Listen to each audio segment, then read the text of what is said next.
And now turning our attention to East Africa, where pressure is mounting over Uganda to free a prominent opposition leader who has been in detention since last year. Now, in the latest, the Commonwealth, which is an association of 56 countries, has called on the East African country to release the jailed opposition leader, Kizza Besigye. In a statement, the Commonwealth said that Besigye's detention undermined the principles of democracy, human rights and the rule of law, adding that the Commonwealth looks forward to the return of a more inclusive and democratic political environment in Uganda. The Commonwealth's criticism came amid mounting public anger against the government over Besigye's prosecution by a military court and a nearly 3-month incarceration for offences including illegal firearms possession and treachery. Calls for his release have increased, with several opposition leaders issuing a 48-hour ultimatum to President Yoweri Museveni to release Besigye, who went on a hunger strike last week and was briefly hospitalized for poor health. However, President Museveni has dismissed concerns about Besigye's health. He described Besigye's hunger strike as a blackmail aimed at generating sympathy to get bail.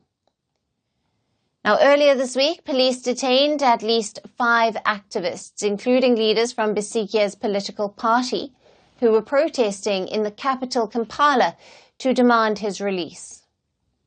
Meanwhile, the Ugandan judge has rejected a demand to release Kizza Besigye from jail due to ill health and has sent the visibly frail government critic back to prison. Now, Kizza Besigye is a member of the Forum for Democratic Change, or the FDC, who ran to become president 4 times but lost every time.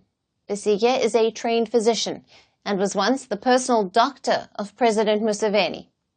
He is also a former military officer and was once a close ally of Museveni. However, later he turned into one of his biggest critics. Besigye has faced dozens of arrests since he joined the opposition over 25 years ago.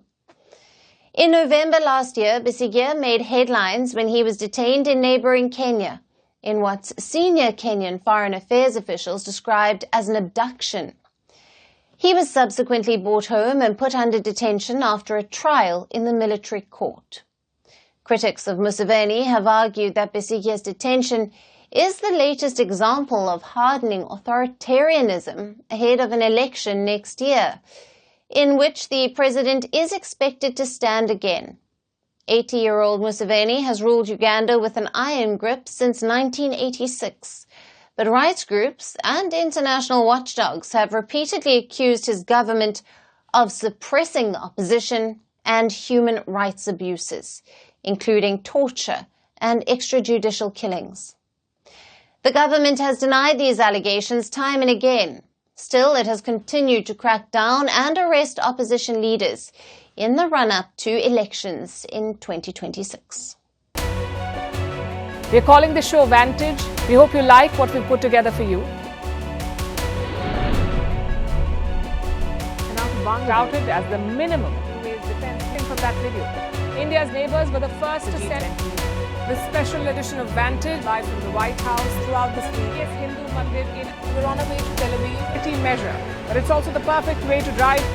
I don't think Prime Minister of Bhutan, Sherin Tagwe. Welcome to 60% of the world's office. Prime Minister Modi did the iron. We were actually. How are you doing? How do you like? It's been 1 year since that meeting. Iron bars separate you from the outside. Out the vote effort. Trump had, it says, and at $4.3 trillion. 4.3 300 billion by 2030. That's what we need to tackle climate change.